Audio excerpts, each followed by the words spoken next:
ಇವತ್ತು ಅವರ ಮುಂದೆ ತಲೆ ಎತ್ತಿ ನಿಂತಿದ್ದೀವಿ ಅನ್ನೋದಕ್ಕೆ ನೀವೇ ಕಾರಣ.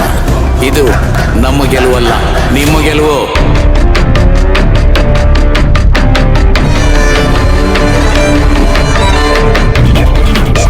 ಮೇಡಮ್, ನಿಮ್ಮ ಹತ್ರ ಸಹಾಯ ಕೇಳೋಕ್ ಬಂದಾಗ ನೀವು ಆಗೋದಿಲ್ಲ ಅಂತ ಹೇಳಿದಾಗ ನನಗೆ ತುಂಬಾ ಬೇಜಾರಾಗಿತ್ತು.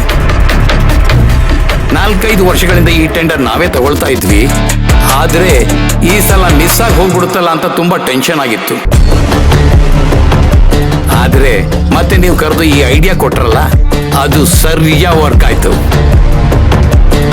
ಈ ಅಮಿತಾ ಏನು ಯೋಚನೆ ಮಾಡದೆ ಯಾವ ಕೆಲ್ಸಕ್ಕೂ ಕೈ ಹಾಕೋದಿಲ್ಲ. ನಾನೊಂದ್ ಕೆಲ್ಸ ಮಾಡೋದಿಕ್ಕೆ ಒಪ್ಕೊಂಡಿದೀನಿ ಅಂದ್ರೆ ಅಲ್ಲಿ ಗೆಲುವು ನಂದೇ ಆಗಿರ್ಬೇಕು. ಮೇಡಮ್, ಈಗ ತಾರಕ್ ಸೋತಿರೋದ್ರಿಂದ ನಿಮಗೆ ಬೇಜಾರಾಗ್ತಿಲ್ವಾ?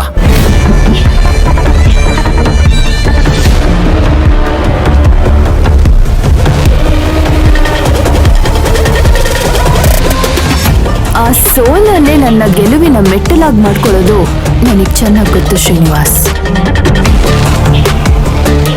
ಈ ಅಮಿತಾ ಇಷ್ಟಪಟ್ಟದನ್ನ ಪಡ್ಕೊಳ್ಳೋದಿಕ್ಕೆ ಯಾರನ್ ಬೇಕಾದ್ರೂ ಗೆಲ್ಲಿಸ್ತಾಳೆ, ಯಾರನ್ ಬೇಕಾದ್ರೂ ಸೋಲಿಸ್ತಾಳೆ.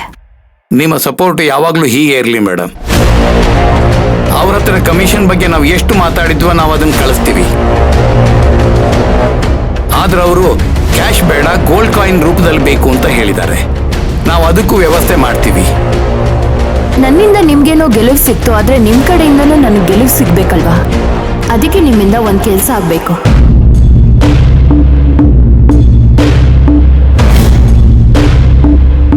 ಸೋತು ಸುಣ್ಣ ಆಗ್ಬೇಕಾಯ್ತ ನಮ್ಮ ಜೀವನಕ್ಕೆ ಗೆಲುವಿನ ನಗೆಯನ್ನ ಬೆರೆಸ್ಕೊಟ್ಟು ನೀವು ಇದರಿಂದಾದ್ರೂ ನಿಮ್ಮ ಋಣ ತೀರಿಸೋ ಅವಕಾಶ ನಮಗೆ ಸಿಗುತ್ತೆ. ಹೇಳಿ ಮೇಡಮ್, ಅದೇನ್ ಮಾಡ್ಬೇಕು ಅಂತ?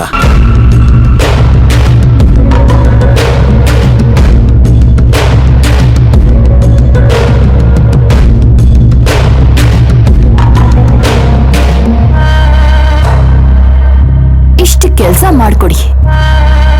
ಓಕೆ ಮೇಡಮ್, ಆ ಕೆಲಸ ಆಯ್ತು ಅಂತ ತಿಳ್ಕೊಳ್ಳಿ.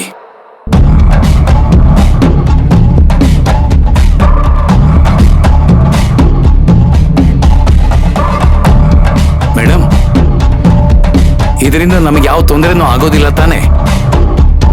ಆ ಮೇಡಮ್ ನೋಡಿದ್ರೆ ತುಂಬಾ ಘಾಟಿ ಹೆಂಗಸ ತರ ಇದ್ರು. ಅವ್ರು ಬೆರಳು ತೋರಿಸಿದ್ರೆ ಹಸ್ತಾನೆ ನುಂಗ್ಬಿಡ್ತಾರೆ. ಅವಳ ಹಸ್ತ ನುಂಗಿದ್ರೆ ನಾನು ಇಡೀ ದೇಹನೇ ನುಂಗ್ತೀನಿ. ನನ್ನ ಮುಂದೆ ಅವಳ ಆಟ ಏನು ನಡೆಯೋದಿಲ್ಲ. ಅವಳೇನಾದ್ರೂ ಬಾಲ ಬಿಚ್ಚೋದಿಕ್ ನೋಡಿದ್ರೆ ಅದನ್ನ ಹೇಗ್ ಕಟ್ ಮಾಡ್ಬೇಕು ಅಂತ ನನಗ್ ಗೊತ್ತು. ಈಗ ನಾನು ಹೇಳ್ದಾಗ ಮಾಡಿ, ಆಮೇಲೆ ಅವಳು ಹೇಗ್ ಸೈಲೆಂಟ್ ಆಗ್ತಾಳೆ ಅಂತ ನೋಡ್ತಾ ಇರಿ.